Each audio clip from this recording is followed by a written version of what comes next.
¿Qué tal? ¿Cómo están? Se jugó ya el tercer grupo, el grupo C de la Copa América, y entonces ya tenemos prácticamente 6 de los 8 partidos, 3/4 parte de los partidos de la primera fecha de la Copa América terminados con, tal como esperábamos todos, los dos ganadores de los primeros partidos del grupo C, Estados Unidos, que le ganó bien a Bolivia, y Uruguay, que goleó a Panamá, pero bueno, ya vamos a hablar de eso, porque las cosas en el partido Uruguay-Panamá no fueron tan claras como parecen. Así que vamos a ir desarrollando qué pasó en estos dos partidos. Primero vamos a hablar de Arlington. En ese partido Estados Unidos le ganó muy bien a Bolivia con un gol prácticamente desde salida de la cancha, porque Pulisic marcó el primer gol, Pulisic del Milan, por cierto, delantero del Milan, marcó un gol apenas pasados los 2 minutos del primer tiempo. Es decir, que Bolivia ya empezó perdiendo en esta Copa América y Estados Unidos ganando, con su público, por supuesto, apoyándolo. Estados Unidos es completamente local, después en el Mundial 2026 va a ser local, pero compartiendo esa localía con México y con Canadá. En este caso, Estados Unidos es solo local, tal como pasó en la Copa América Extra de 2016. Bueno, hay que decir aquí que hubo una enorme diferencia, uno de los partidos con más diferencia, con más amplitud de diferencia entre los dos equipos. ¿Por qué digo esto?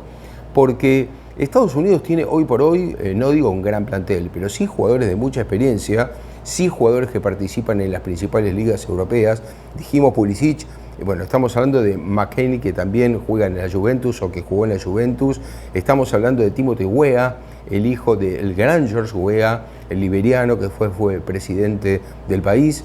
Estamos hablando de muchos jugadores de mucho renombre, realmente, jugadores muy importantes, que marcan la diferencia. Reina, por ejemplo, otro jugador que pasó por el Borussia Dortmund, que tiene una partecita argentina. Ustedes recuerdan que estuvo en algún momento cerca de jugar en la selección argentina. Después los técnicos, en aquel momento creo que no estaba Scaloni todavía, estaba Sampaoli, o recién empezaba Scaloni, pero se planteó convocar a Reina, finalmente no se hizo porque no iba a tener lugar, y entonces Reina prefirió jugar por Estados Unidos.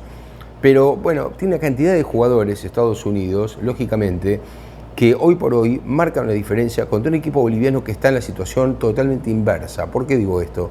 Porque Zago, el entrenador brasileño que tantos años fue futbolista en México y que jugó también muchos partidos internacionales y que conoce bien lo que es el mundo de las selecciones, no se encuentra con dos jugadores fundamentales, más uno que otro que marca la diferencia. Uno es Marcelo Moreno Martins. Ustedes recordarán que Marcelo Moreno Martins, aquel delantero boliviano, uno de los que tienen récord en goles en la selección boliviana en los últimos tiempos, acaba de dejar la selección, no juega más en la selección boliviana. Entonces se extraña mucho un jugador así porque no lo tiene hoy Bolivia, no tiene una referencia en ataque como lo que era Martins, que era un jugador realmente importante que jugó muchos años en el fútbol de Brasil.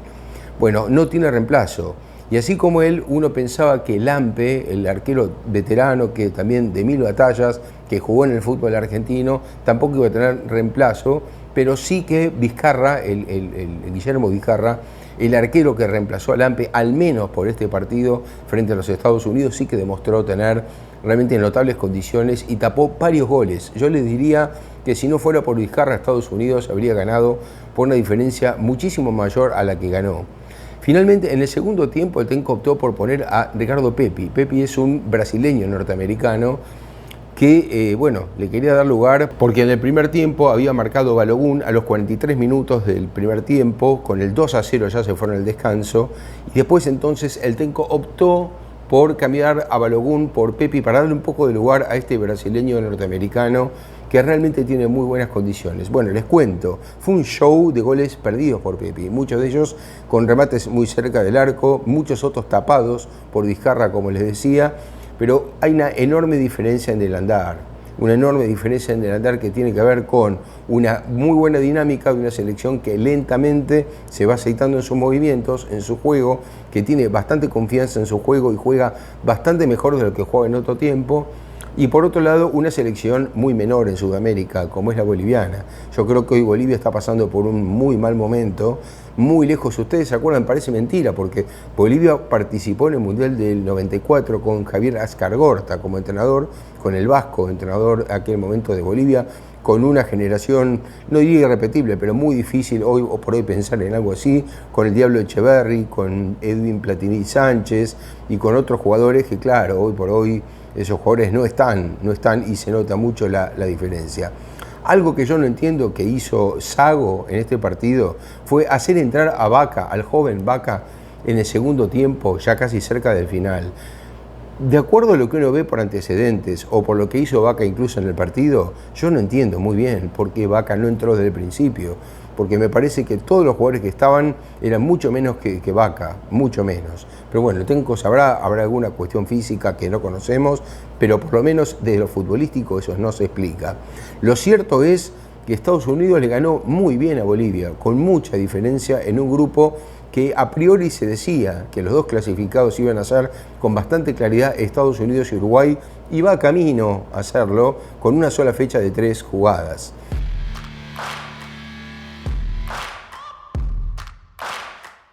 Vamos a ver ahora el segundo partido, que es un partido que se jugó en Miami y en el que, ante unas 33.000 personas más o menos, que es la mitad del estadio, Uruguay le ganó 3-0 a Panamá. Uno dice 3-0 y dice, bueno, listo.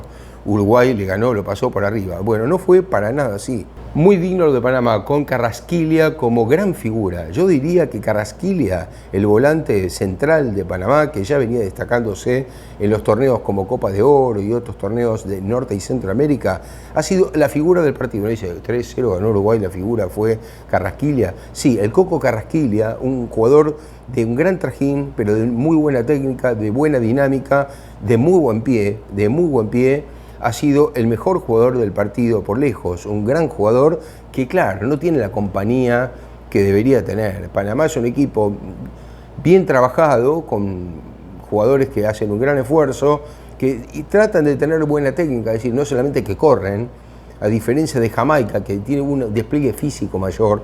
Panamá tiene más técnica, en este caso, con la Pumita Rodríguez adelante, trata de tener una buena técnica, pero claro, Uruguay es un equipo mucho más asentado, un equipo con jugadores con mucha experiencia, con jugadores que, tal como pasa con Estados Unidos, pero yo diría que más todavía, no solamente juegan en Europa, sino que algunos de ellos tienen un gran protagonismo.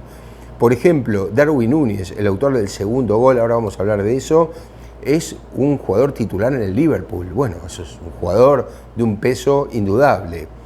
Un Uruguay que se está renovando y que ya no tiene más a Cavani, que renunció a la selección, y a Luis Suárez lo tiene en el banco de suplentes, porque Marcelo Bielsa optó por un cambio generacional en algunos casos que me parece que se está notando. Pero ese cambio generacional también le está trayendo algunas dificultades a Uruguay, porque por ejemplo la defensa no está tan bien asentada como lo que estuvo eternamente, ¿no?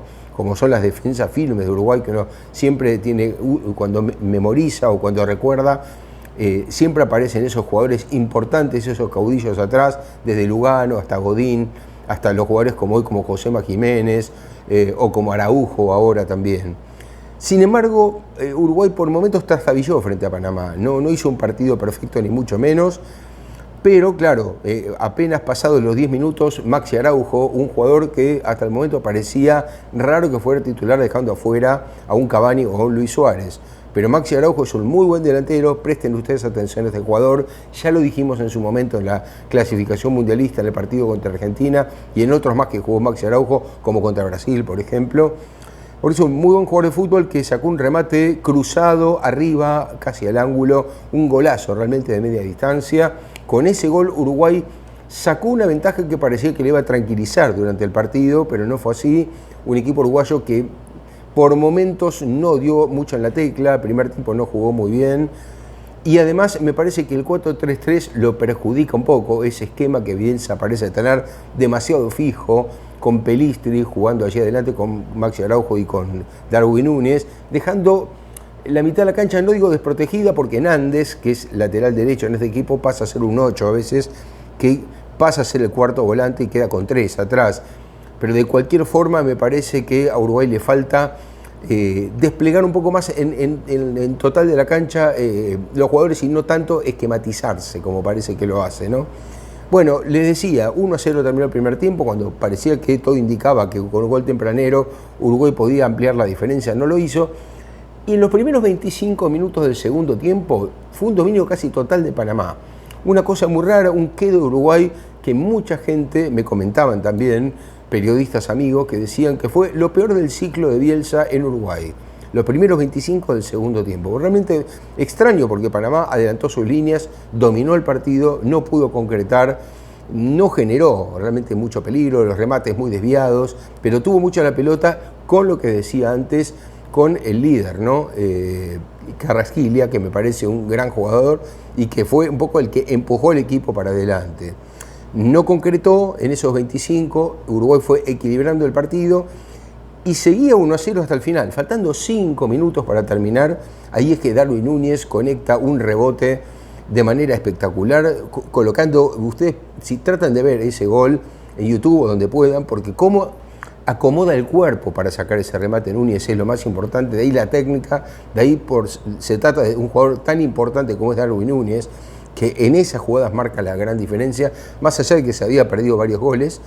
Y después, sobre la hora, ya en el tiempo de descuento, Matías Viña de cabeza, tras un centro perfecto de Nicolás de la Cruz, que entró en el segundo tiempo, con ese centro mete un cabezazo al segundo palo y realmente la pelota entra por el otro lado, lejos del alcance del Cookie Mosquera, muy buen arquero panameño también, muy buen arquero que no pudo hacer nada en este gol.